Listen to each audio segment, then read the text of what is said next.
Ya, semuanya selamat datang di channel YouTube saya. Pada kali ini saya akan menjelaskan tentang pengukuran kinerja usaha mikro. Dalam aspek pengukuran kinerja terbagi jadi dua, yaitu finansial dan non-finansial. Penjelasannya sebagai berikut. Finansial hanya menitik beratkan pada keuntungan yang dinilai terlalu tertinggal, hanya untuk mengukur sesuatu yang telah dilalui dan tidak dapat menjadi satu acuan untuk pengukuran kinerja usaha secara harafiah. Sedangkan yang non-finansial sendiri sebagai pelengkap kinerja finansial. Pengukuran ini dimaksud antara lain sebagai kualitas produk dan kepuasan pelanggan. Tujuan manfaat pengukuran kinerja menurut Moody 2005 yaitu yang pertama mengetahui tingkat ketercapaian tujuan organisasi, yang kedua menyediakan sarana pembelajaran pegawai, yang ketiga memperbaiki pertimbangan yang sistematik dalam pembuatan keputusan, pemberian penghargaan dan hukuman, yang keempat motivasi pegawai, yang kelima menciptakan akuntabilitas publik. Indikator pengukuran kinerja menurut Mutia, yang pertama ada input, menjelaskan tentang pelaksanaan kegiatan menghasilkan keluaran yang ditentukan, misalnya dana, SDM, dan informasi.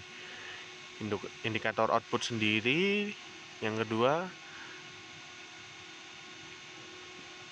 sesuatu yang diharap langsung dicapai dari suatu kegiatan berupa fisik maupun non-fisik. Yang ketiga ada outcome, mencerminkan berfungsinya keluaran kegiatan pada jangka menengah.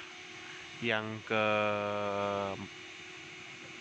keempat benefit, terkait dengan tujuan akhir pelaksanaan kegiatan. Yang kelima impact, pengaruh timbulkan baik positif maupun negatif pada kegiatan.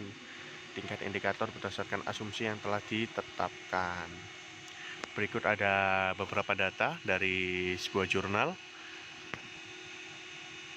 Data tersebut menjelaskan tentang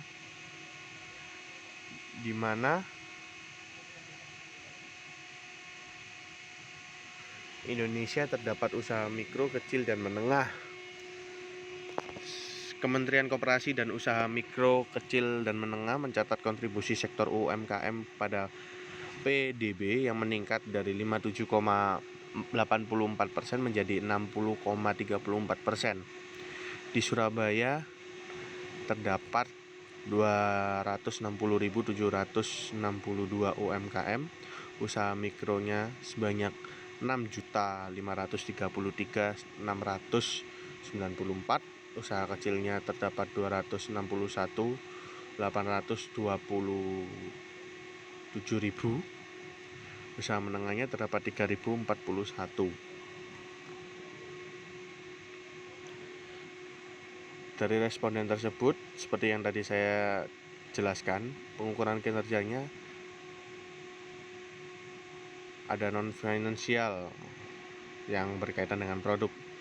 UMKM yang diteliti tersebut mayoritas memiliki karyawan dengan jumlah yang sedikit. Hal ini dapat dikaitkan dengan klasifikasi UMKM menurut Bank Dunia, yakni usaha mikro dengan karyawan maksimal 10 orang dan usaha kecil maksimal 30 orang. Usaha menengah memiliki jumlah karyawan yang cukup banyak, yaitu 300 orang.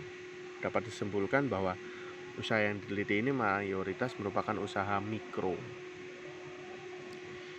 Dari omsetnya sendiri, usaha yang diteliti dapat digolongkan usaha mikro dengan omset 300 juta rupiah, sedangkan usaha kecil omset minimal 2,5 miliar dan usaha menengah sendiri 50 miliar.